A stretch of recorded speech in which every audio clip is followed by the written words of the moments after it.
And then also announced. So I think we need to preface this. I was gonna say, like, if you're gonna, I think we need to definitely. J.K. Rowling is a terrible human being and needs to have all her technology taken off her so that she can't contact the outside world anymore. The timing of this was terrible. However, I think for the nature of what it is, we should probably just park the terrible human being. Lauren really wants to talk about this game. And so we'll get our abuse out the way in one big juicy chunk of hate. Right. So the thing is that I have this is the Hogwarts Legacy. The long rumored open secret that Warner Brothers was leaked about a year ago. More than that. Yeah. There's been like before that there was rumors that like, hey, there's people working on a Harry Potter open world RPG set in Hogwarts. I remember the exact footage that was leaked was in that trailer. Yeah. Yes, exactly. And then it turns out, hey, there's actually legitimate truth to this, and here it is. Oh God, please leave us alone. We've no Batman for at least another 2 years. So Jesus, no Suicide Squad for another 2 years. Oh God. So yeah, no, this is from Avalanche, which you might know from Disney Infinity fame. Oh boy! Or now you're talking. Take it away, Jacob. Or Tak and the Power of Juju. I'm aware of it. That's about it. And many other tie-in video games for Disney. And then previously before that, like I think Tak was also like a cartoon on Nick. So they've got the chops for tie-in games, basically. Lauren, do you want to be positive before we slam J.K. Rowling and people on Twitter? Need to accept that they've probably been sitting on this release for some time. However, she just becomes more and more of a terrible human being. So they kept waiting, and I think it got to the point where they're just gonna we've got to announce this at some point. We might as well just throw it out there and accept the abuse we're gonna get. But I want to just park that as someone who grew up loving Harry Potter. I'm taking the stance of I'm not gonna let this person ruin what it's given me as a franchise. So I'm still going to enjoy it. I'm not going to support it as a person, but I'm definitely not going to lie that I am absolutely peeing my pants for a Harry Potter game. Mean, if we want to go into whataboutism, I'll say now that I am a reader of H.P. Lovecraft based fiction. So probably don't put myself in a position to judge you. Yes. So setting that aside for the next few minutes, Lauren. Okay, so I'm excited because like realistically, the last time we got a proper Harry Potter game, if you ignore the mobile app that was popular for about 3 weeks and then disappeared, we have PS2 Hagrid. I presume it was the movie tie-ins, yeah. So, and to be fair, like the computer ones, I remember playing with my cousin. We used to play on Boxing Day when we would visit them, and I remember them fondly. I remember getting the beans. I remember the Game Boy Color. Yes, the one I could never get out of Gringotts. That was the turn-based little RPG. Yeah. I remember getting that for Christmas one year, and my mum wrapped it in the box that a snooker cue had come in for my dad. And I remember really wanting this game, and then I got this massive present, and it was my last present, and I still hadn't got this Harry Potter game, and I was like trying to pretend to look really excited about this massive present, but really my soul was destroyed because I still didn't have the Harry Potter game. I also went through a similar traumatic experience. Yeah, my parents wrapped up like GameCube games in like big ass boxes just to troll me.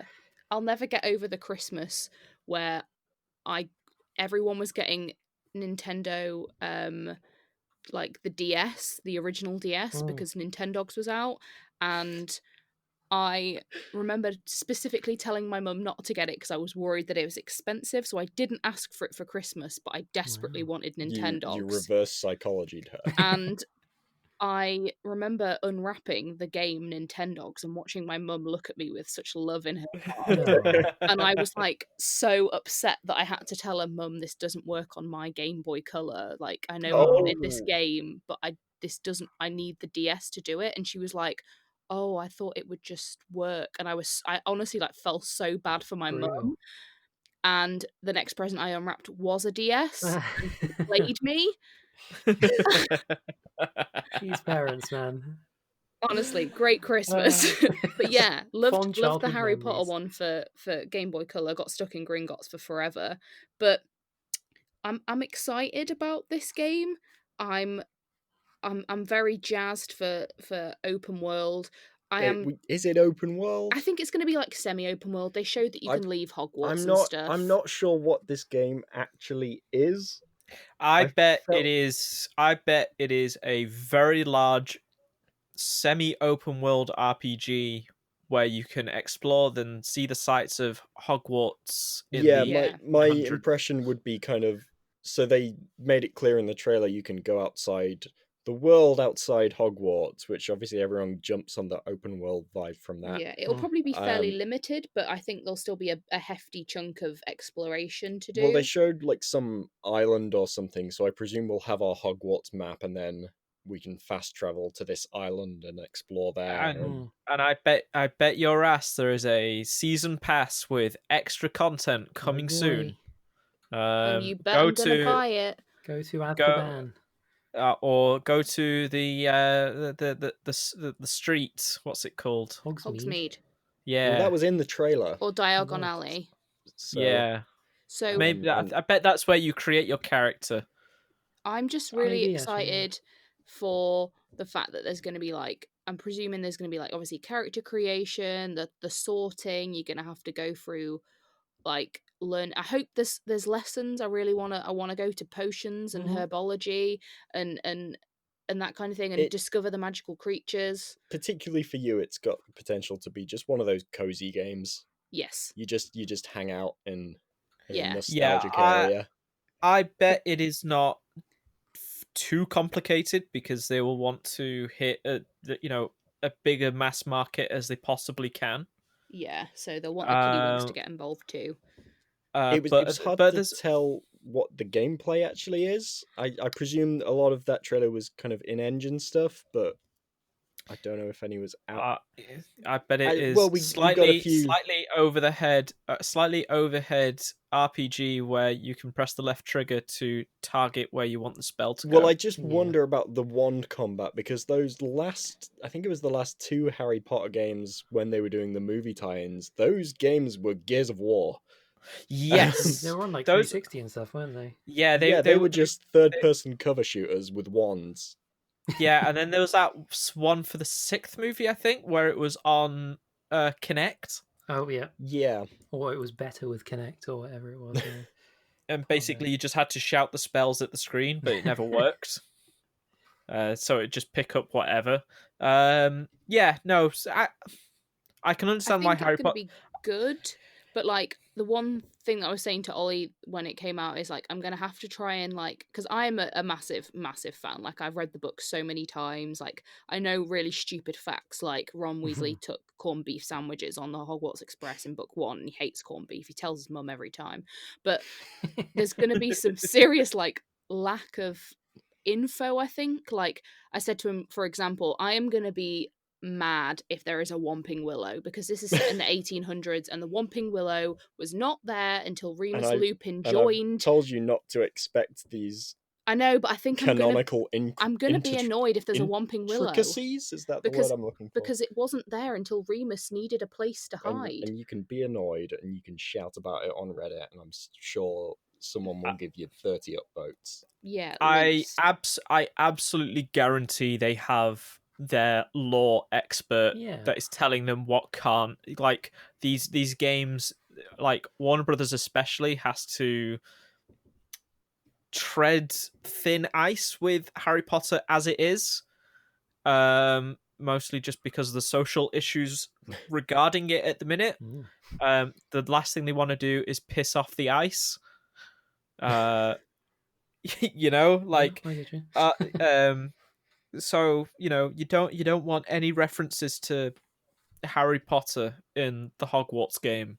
No. Which is odd. Like I mean the tagline for the game is literally like explore the unwritten or something along those lines, which I feel is like a slight jab at J.K. Rowling, but they have released an FAQ to advise that she has had little to no involvement in the game. Yeah, I saw The that. singular question. Yeah, in the FAQ, it's just like, what involvement does J.K. Rowling have? And it's basically hardly anything. However, obviously, she's still going to profit from it at some point. So I think that's people's concern.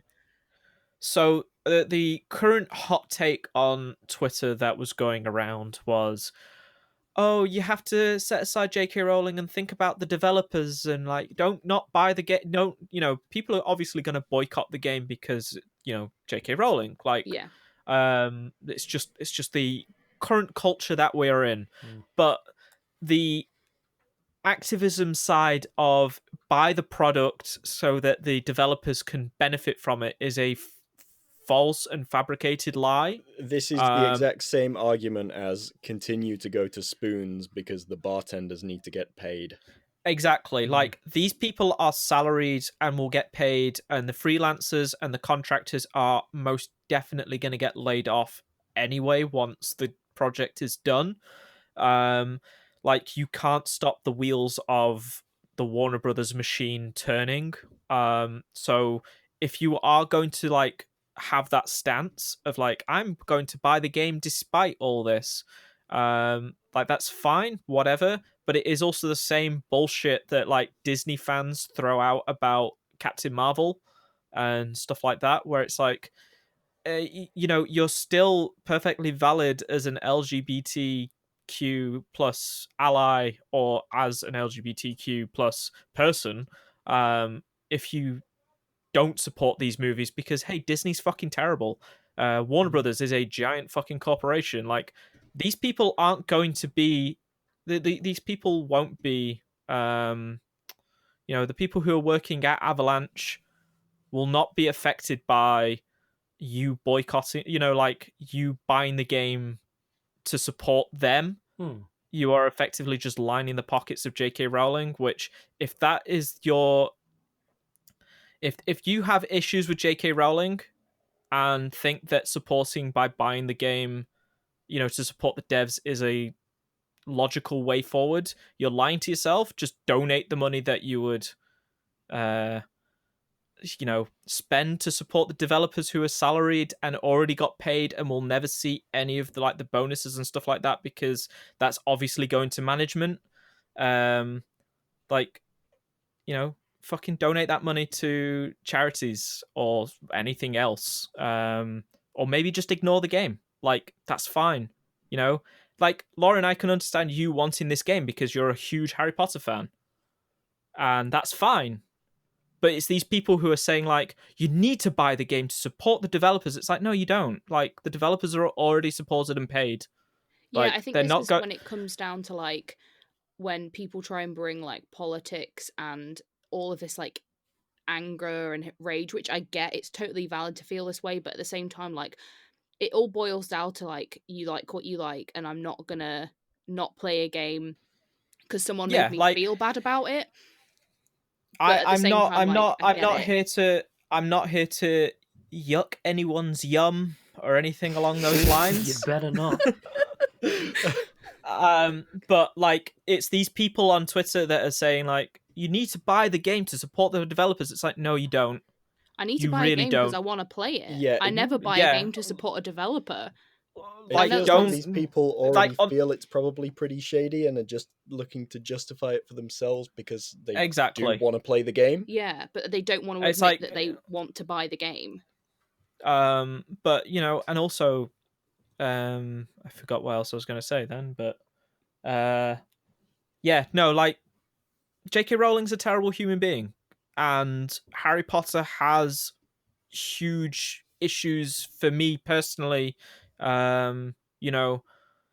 Namely that she stole the look and idea of Harry Potter from another source material, and also the huge anti-Semitism in in that series, with the goblins who are the bankers with big noses.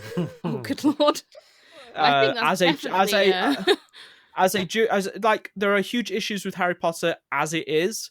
Like, I'm not here to tell anyone not to buy the game, but don't try and falsify activism by supporting Warner Brothers. Like, buy the game, just don't like apply that layer of logic to it. Enjoy the game, don't apply that layer of logic to it. But then also, like, just be considerate of your surroundings, sort of thing. Yeah, for Which sure. obviously, like, people like Lauren are like, hey, J.K. Rowling, fuck off. Like, the moment that someone, the moment that Warner Brothers just decides it is worth just buying out Harry Potter will be better for everybody. I think instead of, because like she still has complete control over the franchise. If she wants to pull the plug on it, she can. Ollie made a good point because, like, obviously using the H.P. Lovecraft example, he's dead now, so people don't give it as much hate. It's still just as fucking terrible, but he's dead now, so they just accept it as literature. Oh yeah, like, and also, like, the whenever people talk about H.P. Lovecraft, it's like, okay, no, we have to talk about, the social bubble that was at the time, and like you put it in a thing. It's more of like, hey, J.K. Rowling has decided that this is her hill to die on, and it is a weird hill to die on. It's a molehill at best. It's the doubling down. It is also this could have gone away with one tweet, but I can't be wrong. Never. Yeah, it's also like, hey, her pen name for the book that just came out is directly referencing the guy who invented gay conversion therapy. It's like, just one big yikes after another. Yeah, I was talking about this with Lauren the other day, and I believe that she's constantly said that she'd never heard of this person, and it's just a coincidence. But then it's too much of a coincidence. It's not what is it, Robert Galbraith? It's not a common name, and then when this comes to light, it's a big old yikes moment. A hefty yikes. I just want anyway, in case you direct any of this towards Lauren now, I just want to let you know that she is peeing at the moment, and she did try to slip off quietly, but I'm going to drop her in that. Drop her in the pee. I'll take this chance to hop in and say. I can take the mic to the bathroom if you'd like. No, thank you. Yeah, no, I'll hop in and say that I'm quite looking forward to this as well. I've become a bit of a Potter fan over the past couple of years. As long as you can choose your house and you don't just get picked one, because I know that this whole sorting hat game thing is like, it's based on your character and who you are and what you're like. But I'm like, if I don't get to choose and I get put in anything other than Slytherin, I will. I wonder if you'll do some kind of questionnaire or something along those lines. Basically, what you do on based Pottermore. on that. Yeah, because or the example I was going to choose was Pokemon Mystery Dungeon. Where you do the questionnaire and it picks what Pokemon you are, but people will find a way to steer the results. Min-max, min-max that shit. I totally wouldn't be surprised if it actually does have like Pottermore integration sort of thing. Yeah. Choose your I'm just going to ask straight now because I need to know. What houses are you guys? So Jacob just made it very clear. I'm very sorry. I had to dash for a wee. It's no problem. I took the Pottermore quiz a couple of years ago, and just because I said I wanted to try out some hexes and shit, they were like, "Oh, you're a Slytherin, mate." So Slytherin is the best way to be. Slytherin. Both me and my girlfriend are Slytherin. So I'm also a Slytherin, and I'm dating a Hufflepuff. Oh, come on. Apparently so. I took this quiz once ages ago, and I just decided that it was too long, so I just decided to go live with Hagrid in his little hut. That's fair. I think Joel's a Slytherin. He's way too cynical not to be. Yeah. I'm also pretty proud. Fuck all these wizards. I'm also pretty proud of my Patronus in that I got a stallion. Hello. So my Patronus is a weasel. No, what's its real name? It's a pine marten. There we go. Which sounds a lot cuter than weasel, which is what it is. Little pine marten. I'm looking up what a pine marten is. It's basically if Ollie was an animal. It's like a weasel that lives in a tree or something. Tree weasel. Yeah, Sounds it's pretty accurate. Treasel. it's long and slinky, Oh, like Ollie. seems about Long right. boy. And so the other stuff shown at this Yes. show.